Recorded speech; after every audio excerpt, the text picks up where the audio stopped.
السلام علیکم ورحمۃ اللہ وبرکاتہ۔ امید ہے کہ آپ سب خیریت سے ہوں گے۔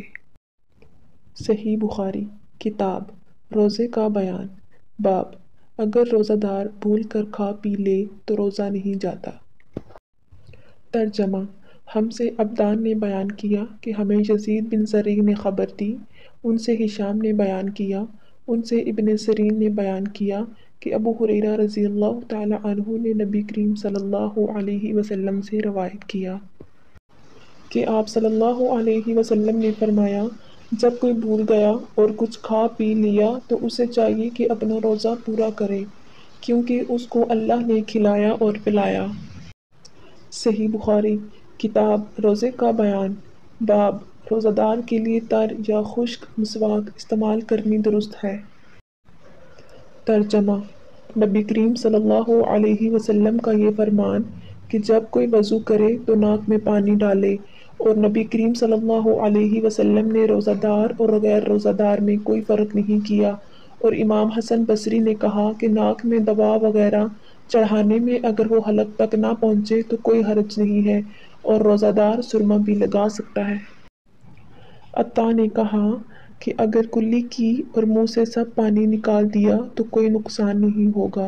اور اگر وہ اپنا تھوک نہ نکل جائے اور جو اس کے منہ میں پانی کی تری رہ گئی اور مستگی نہ چبانی چاہیے۔ اگر کوئی مستگی کا تھوک نکل گیا تو میں نہیں کہتا کہ اس کا روزہ ٹوٹ گیا، لیکن منع ہے، اور اگر کسی نے ناک میں پانی ڈالا اور پانی غیر اختیاری طور پر حلق کے اندر چلا گیا تو اس سے روزہ نہیں ٹوٹے گا، کیونکہ یہ چیز اختیار سے باہر تھی۔ صحیح بخاری کتاب روزے کا بیان باب جان بوجھ کر اگر رمضان میں کسی نے جماع کیا۔ ترجمہ ہم سے عبداللہ بن منیر نے بیان کیا، کہا کہ ہم نے یزید بن ہارون سے سنا، ان سے یحییٰ نے جو سعید کے صاحبزادے ہیں کہا، انہیں عبد الرحمن بن قاسم نے خبر دی، انہیں محمد بن جعفر بن زبیر بن عوام بن خویلد نے، اور انہیں عبادہ بن عبداللہ بن زبیر رضی اللہ تعالی عنہ نے خبر دی کہ انہوں نے عائشہ رضی اللہ تعالی عنہا سے سنا۔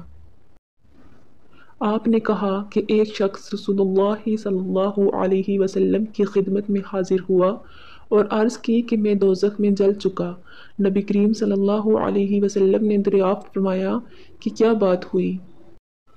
اس نے کہا کہ رمضان میں میں نے روزے کی حالت میں اپنی بیوی سے ہم بستری کر لی۔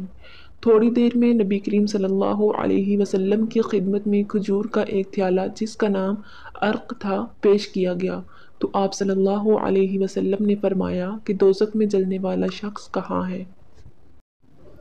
اس نے کہا کہ حاضر ہوں، تو آپ صلی اللہ علیہ وسلم نے فرمایا کہ لے، تو اسے خیرات کر دے۔